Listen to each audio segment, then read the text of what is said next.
Hello friends, welcome to my channel modern Gurukul. आज के session में हम लोग जो वाइगोत्स्की का सामाजिक सांस्कृतिक सिद्धांत है, जिसे हम लोग इंग्लिश में वाइगोत्स्की सोशियो कल्चरल थ्योरी कहते हैं, उसको पढ़ेंगे, उस पर चर्चा करेंगे। इसी तरह की और सीटीपी से रिलेटेड वीडियो को देखने के लिए आप हमारे चैनल को सब्सक्राइब कर सकते हैं और उनको शेयर कर सकते हैं। तो बेसिकली ये जो पिक्चर में आपको दिख रहे हैं, ये हैं लेव वाइगोत्स्की, जो कि एक रशियन साइकोलॉजिस्ट थे। इनका जन्म 1896 में रशिया में हुआ था और इनकी मृत्यु 1934 में हुई थी। वाइगोत्स्की को हम लोग एज ए सोशल कंस्ट्रक्टिविस्ट, ना कि रेडिकल कंस्ट्रक्टिविस्ट हम लोग पियाजे को देखते हैं, लेकिन वाइगोत्स्की को हम लोग एज ए सोशल कंस्ट्रक्टिविस्ट देखते हैं। कंस्ट्रक्टिविस्ट का मतलब हमने आपको पिछले लेक्चर में बताया है। अगर आपने वो लेक्चर नहीं देखा हो तो जाइए उस लेक्चर को देखिए और पियाजे से रिलेटेड जो कुछ महत्वपूर्ण तथ्य हैं, महत्वपूर्ण बातें हैं, उनको सीखिए। This is my introduction. My name is Anurag Singh. I completed my graduation with PCM group and diploma in elementary education in the year 2019. Some information about Vygotsky and his theory. Vygotsky developed his theories at around the same time as Jean Piaget was starting to develop his ideas. अगर हम gene पियाजे और Vygotsky की बात करें तो इन्होंने अपने ideas को एक सेम टाइम में डेवलप किया, बट इनकी जो दूरियां थी वो काफ़ी ज़्यादा थी। वाइगोत्स्की जो थे वो रशिया में थे और जीन पियाजे जो थे वो स्विट्ज़रलैंड में थे। But Vygotsky died when he was 38 due to tuberculosis. TB के कारण, जिसे हम लोग हिंदी में यक्ष्मा भी बोलते हैं, वाइगोत्स्की की मृत्यु हो जाती है और उनकी थ्योरीज़ इनकम्प्लीट रह जाती हैं। लेकिन उनकी थ्योरीज़ को उनके कुछ छात्रों ने आगे ट्रांसलेट किया और उससे हम लोगों को काफ़ी थ्योरीज़ मिली पढ़ने के लिए।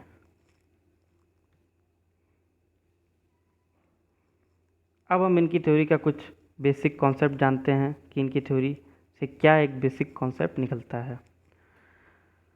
First point is Children construct their knowledge when they are interact with society and their environment. ये कहते हैं चिल्ड्रन जो हैं वो अपने संज्ञान को बनाते हैं, बच्चे जो हैं वो अपने संज्ञान को बनाते हैं जब वो समाज के साथ, सोसाइटी के साथ इंटरेक्ट करते हैं। Development can not be separated from its social context. इनका कहना है कि डेवलपमेंट को, विकास को, खासकर मानसिक विकास को हम सामाजिक विकास से दूर नहीं रख सकते हैं। अगर कोई बच्चा किसी समाज के साथ रह रहा है तो उसकी मानसिक जो विचारधारा है उस पर भी उस समाज का प्रभाव पड़ेगा। Language play a central part in the mental development. ये कहते हैं लैंग्वेज मतलब भाषा एक इम्पॉर्टेंट रोल प्ले करती है इन the development of their mind. बच्चों के विकास, मानसिक विकास के स्तर को बढ़ाने के लिए या डेवलप करने के लिए भाषा का एक महत्वपूर्ण रोल होता है। And the last is learning can lead to development. और ये लास्ट पॉइंट कहते हैं कि लर्निंग, अधिगम से बच्चों में जो है मानसिक विकास होता है।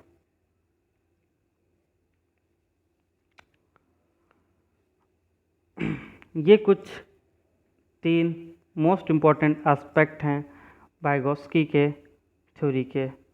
सबसे पहले है zone of proximal development. Zone of proximal development क्या होता है? ये एक ऐसा दायरा होता है, एक ऐसा गैप होता है जहाँ बच्चा कोई काम कर तो सकता है लेकिन उसे किसी बाहर वाले की मतलब मोर नॉलेजेबल अदर की हेल्प चाहिए होगी। जैसे सपोज दैट यहाँ पर कोई बच्चा है, ठीक है, और ये है उसके बीच में कैप, और उसे यहाँ से यहाँ पर पहुँचना है, इस वाले भाग पर पहुँचना है। तो उसे यहाँ पर पहुँचने के लिए जो भी व्यक्ति सपोर्ट करेगा तो उसको हम क्या कहेंगे, मोर नॉलेजेबल अदर। और ये जो प्रोसेस होता है सपोर्ट करने वाला, इसको हम लोग कहते हैं स्कैफोल्डिंग।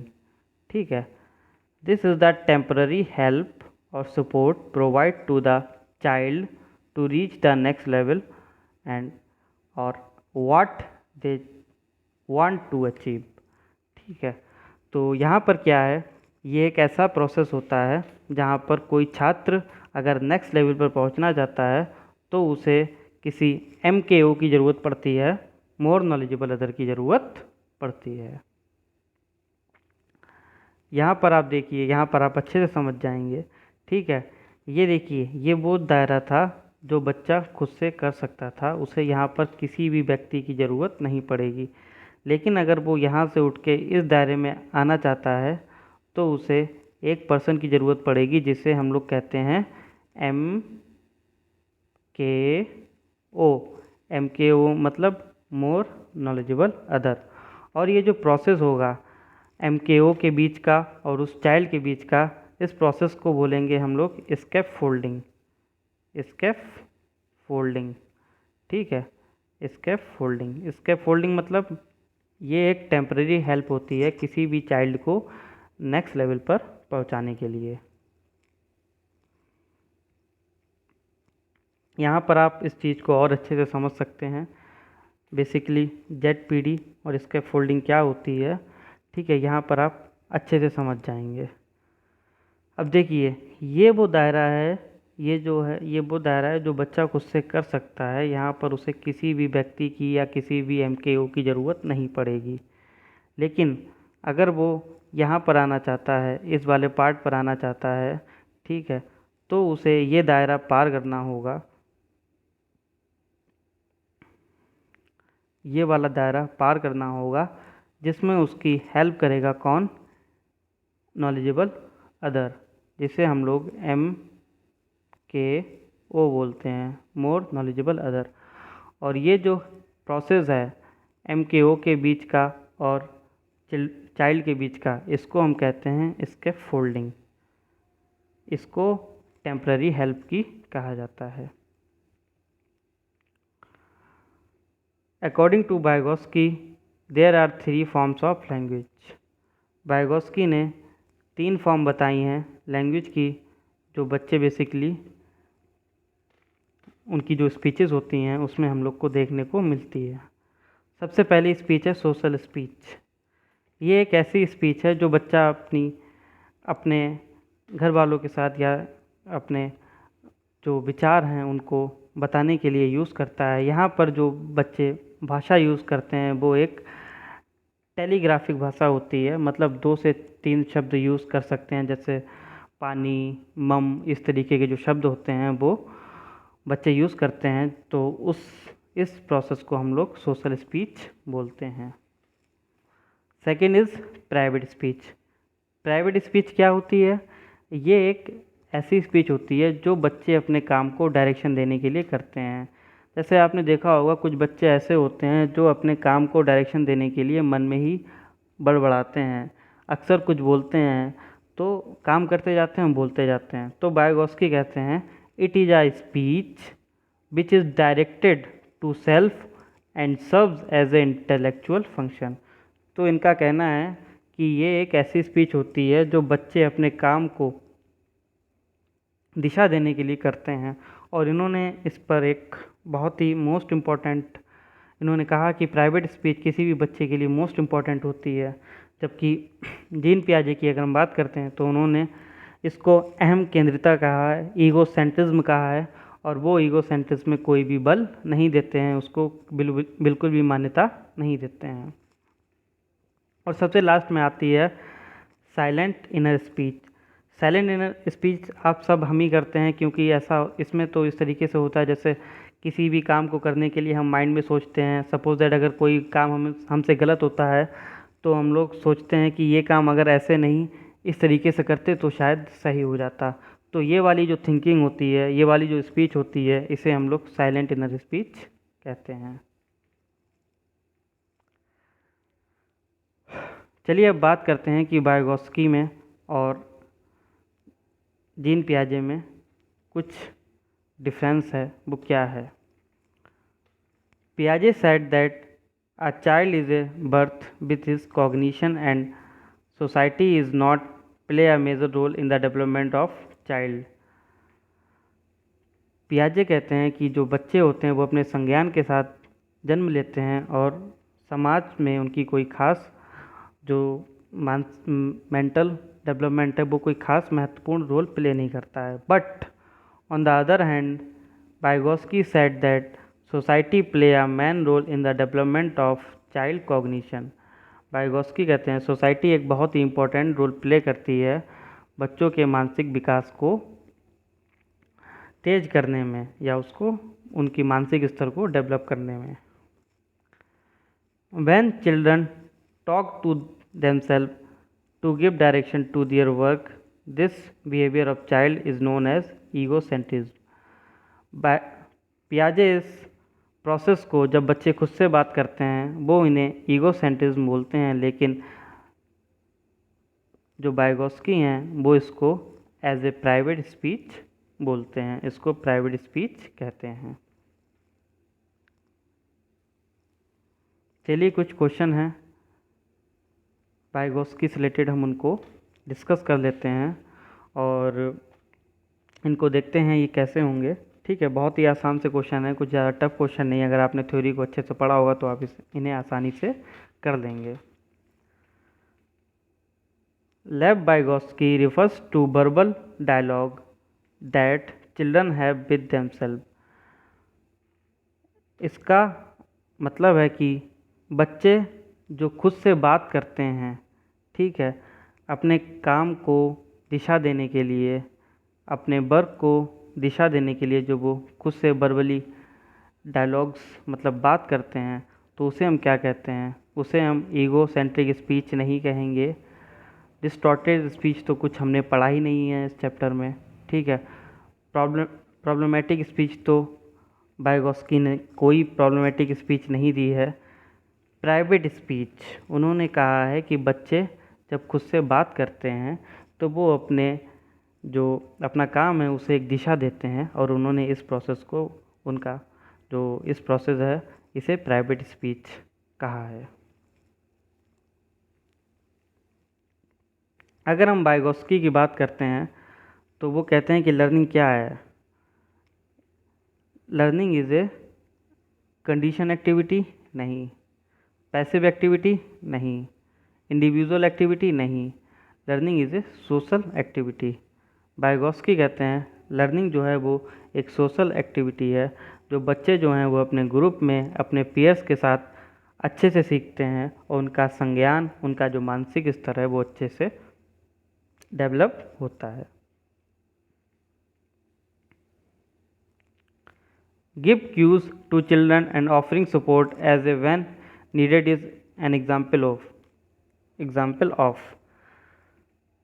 इसका मतलब है कि जो बच्चे होते हैं, अगर उन्हें एक सपोर्ट दिया जाए और सपोर्ट देके वो एक नेक्स्ट लेवल पर पहुंच जाते हैं तो उसको हम क्या बोलते हैं? ठीक है, हमने आपको बताया था ये टर्म कुछ टाइम पहले। तो रीइंफोर्समेंट पुनर्बलन नहीं कहेंगे, कंडीशनिंग भी नहीं कहेंगे, ये मॉडलिंग नहीं होगा, ये होगा मॉडलिंग, यहाँ पर जी और लगा लीजिएगा, मॉडलिंग ये भी नहीं होगा, इसे बोलेंगे स्केप फोल्डिंग। स्केप फोल्डिंग क्या होता है? ये एक टेम्परेरी हेल्प होती है जो कि MKO के द्वारा दी जाती है, मोर नॉलेजेबल अदर के द्वारा दी जाती है, किसी भी बच्चे को एक नेक्स्ट लेवल तक पहुंचने के लिए। The amount and type of scaffolding to a child give is depend upon. किसी भी बच्चे को कितनी और किस मात्रा में हम स्केप फोल्डिंग दें जिससे वो नेक्स्ट लेवल पर पहुंच जाए, ये किस पर डिपेंड करेगा? किसी भी बच्चे को हम कितनी और किस मात्रा में सहायता दें, बेसिकली इसको हम हिंदी में सहायता भी बोल सकते हैं, कि बच्चा जो है वो नेक्स्ट लेवल पे पहुंच जाएगा। ये डिपेंड करता है मूड ऑफ टीचर, क्या टीचर के मूड पे डिपेंड करता है। ठीक है, उसका मूड होगा तो वो सहायता देगा, नहीं होगा तो वो नहीं देगा, गलत। Reward offered for the task, आप कोई टास्क देंगे बच्चों को, उस पे उसको रिवार्ड देंगे, इस पर डिपेंड करता है? नहीं, रॉन्ग। चाइल्ड्स इनेट एबिलिटी, जो बच्चों की जन्मजात योग्यता है, इस पर डिपेंड करता है? इस पर तो बिल्कुल भी नहीं डिपेंड करता है, ठीक है। लेवल ऑफ चाइल्ड परफॉर्मेंस, इस पर डिपेंड करता है। अगर कोई बच्चा है, ठीक है, तो वो अच्छा परफॉर्म नहीं कर सकता है, ठीक है, उसे नेक्स्ट लेवल पर जाने के लिए काफ़ी ज़्यादा हेल्प की ज़रूरत है। तो जो MK होगा, मोर नॉलेजेबल अदर होगा, वो उसको उस तरीके से हेल्प होगा। जबकि कुछ बच्चे ऐसे होते हैं जिनको नेक्स्ट लेवल पर जाने में बहुत कम हेल्प चाहिए होती है, तो वहाँ पर जो है उसको कम हेल्प चाहिए होगी एक नेक्स्ट लेवल पर जाने के लिए। तो अगर हम ये जानना चाहें कि कितने अमाउंट में और किस टाइप की स्केप फोल्डिंग दी जाए कि बच्चा नेक्स्ट लेवल पर पहुंच जाए, तो इसके लिए मोस्ट इम्पॉर्टेंट पॉइंट है level of child performance. Level of child performance. ये लास्ट क्वेश्चन है और ये आप लोग को कमेंट सेक्शन में इसका आंसर देना है अगर आपको हमारी थ्योरी समझ में आई है। According to Vygotsky, children learns through. Vygotsky कहते हैं चिल्ड्रन किससे लर्न करते हैं, किसके थ्रू लर्न करते हैं? ऐसी क्या चीज़ है जो चिल्ड्रन को, बच्चों को उनके संज्ञान के डेवलपमेंट में, उनके विकास में सहायता करता है?